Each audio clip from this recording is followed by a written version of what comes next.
Hello, beautiful people. Welcome to another episode of Doctors React.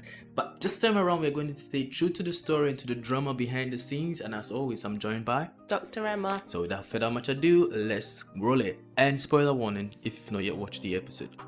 Okay, this is a familiar sight. It's a very, very familiar sight, don't you think? Oh, so yeah, like an interview. Exactly. So these are new residents, came to the hospital to have a shadowing internship, whatever you want to call it. We've done it time and again. You've actually even sat on the the panel to interview other people, and it's crazy. Like, this guy's really crazy. I don't know why he came in that attire. Wearing a hoodie. Yeah, can you just imagine that? And shorts, come on. So tell me, what's your experience been like so far?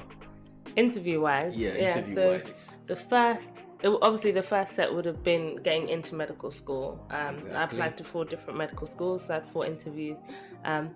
They were quite mean for some, and some people were just really nice.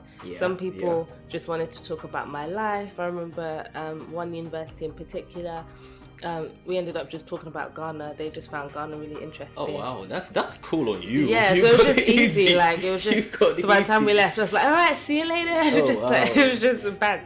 But then I remember like one quite prestigious university in London were really cruel. Like, there was one guy in particular who just kept like, the point is just to keep cutting you off as you're speaking, make you feel like you're chatting rubbish. Exactly. But in the end, they offered me a place, so I think it was all like a strategy or whatever. But I don't subscribe to the fact that you have to be mean or create an uncomfortable environment to see how someone flourishes. I think you can be nice and let the interview be enjoyable.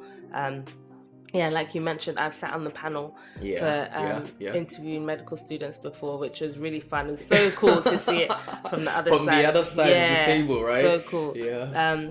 So I was a medical student at the time. So as a medical student, you don't say much. At the end, you get to ask a question, and the question is always, how will you contribute to the medical school? So it's not even like you add very much to the interview, but it's just really, really interesting. I remember there was one girl, we were literally watching, and like hives were just popping up over her face, and it was like 1 hive, wow. Are you 2 serious? hives, 3 hives. Yeah, she was so nervous, bless her. I'll never forget. Wow. She could have gotten an anaphylactic. Literally, she was just so nervous. I was just watching, I was like, what the hell is... Like, within seconds, I was just watching her face just become red and swollen. But she did well. I remember we offered her a place. She did well. And I remember even seeing her around the medical school a few years later. And I was like, I was on the interview panel. And obviously, she was like, what the hell are you talking about? It's probably all a blur for her. Yeah. But yeah, I still remember what she looks like. Having a look at the episode, we saw the guy in that attire. What would you say if you were on the panel, seeing somebody come in with shorts and hoodie and stuff like that? It just makes it look like you don't care. And unfortunately, people will say, but it's just, it's superficial, it's just outward look. But unfortunately, the world we live in, appearance is important. And I always disagree when people deny that appearance is important. It is important. And at least just put in a bit of effort. I think even now, junior doctors, we dress really casual compared to how people used to dress back in the day. And probably even compared to other countries. In the UK, we dress very casual. Like, female junior doctors get away with wearing jeans, black jeans, or even leggings, and no one really says anything. So I agree that things have become calmer, and that's beneficial in some sense, because it means that when my patient looks at me, I don't seem so far away. It's kind of like... I'm a bit more relatable because I look a bit more casual. But you do have to put in some effort, like shorts and a hoodie. Shorts and a hoodie is too far. For the interview, at least. Yeah, come on, man. Wow. Let's see what our next clip has. Yeah, so he had a procedure that they couldn't do. So their next step was to get the entire heart out and cut out the growing tumor. It's crazy. It's really, really crazy.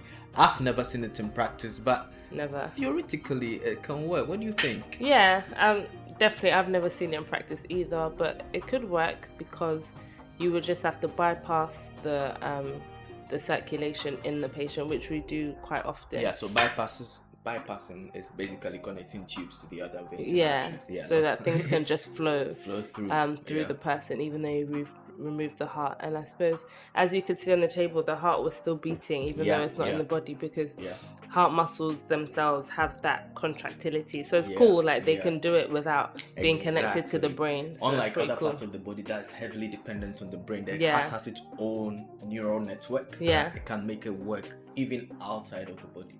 So it's quite cool. That's cool. That's really, really cool. I've never seen that done before. I hope I can, but I think it's really... You wanted to be a thoracic surgeon at one point. Exactly. But I think this is for the really brave and courageous, because you literally put your career on the line if this goes wrong. It's really rare. Even if you watch the episode, it did say they were really against the idea to start with, but they had to go to that route. Interesting. Let's see what our final clip has for us.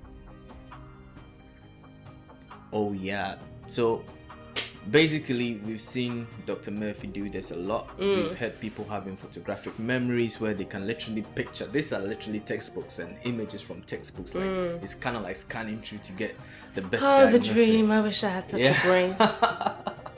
Yeah, but there are some documented cases of people who have these kind of memory, whereby just having a look at something, irrespective of how far they are, they can remember it like to that amount of degree. As a doctor, as you just said, you wish you had such an ability. How do you think it would have helped you? Oh my gosh, so much of medicine is memorizing. Especially with you being in dermatology, the images will just be perfect. Exactly. Like the images would be perfect, even anatomy. I'm not...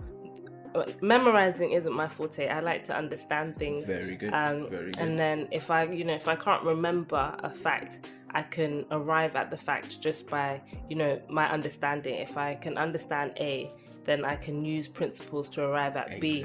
Whereas there are some things in medicine you just need to remember. Like, there's no way around it. You don't know it or you don't. Literally, you can't, intelligize your way to the point. You just have to remember it. And that's not my strongest strength. So definitely. As you just say, medicine is a huge web of so many different subjects. So if you know an anatomy, you know a physiology, you can just combine 1 and 2 together and try and figure out how to go forward with it.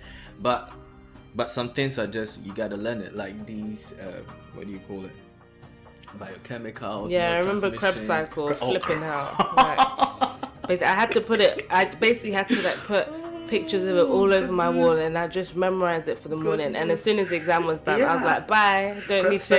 You don't need to take space in my brain anymore. Yeah, I think if you don't know what Krebs cycle is, I don't. You just go and you need to find that out. So basically, we just learn it the day before the exam and forget it immediately after the exam. That's even if nobody's ever asked me, what's the second stage of the Krebs cycle? Wow. It's not relevant. Wow. Interesting. Well, there's a lot to talk about in this episode, and as much as possible, we are trying to be true to the episode and true to the fans of the show, because we are actually. And I think we just have to let it go here. If it's saying anything further than this, is just going deep into spoilers. Go watch the episode if you haven't, and if you liked it, just leave a comment, share, and subscribe, and tell us how to improve. As always, thank you so much, Dr. Emma, for joining me. Thank you. And it's been a pleasure. Let's catch you in our next episode.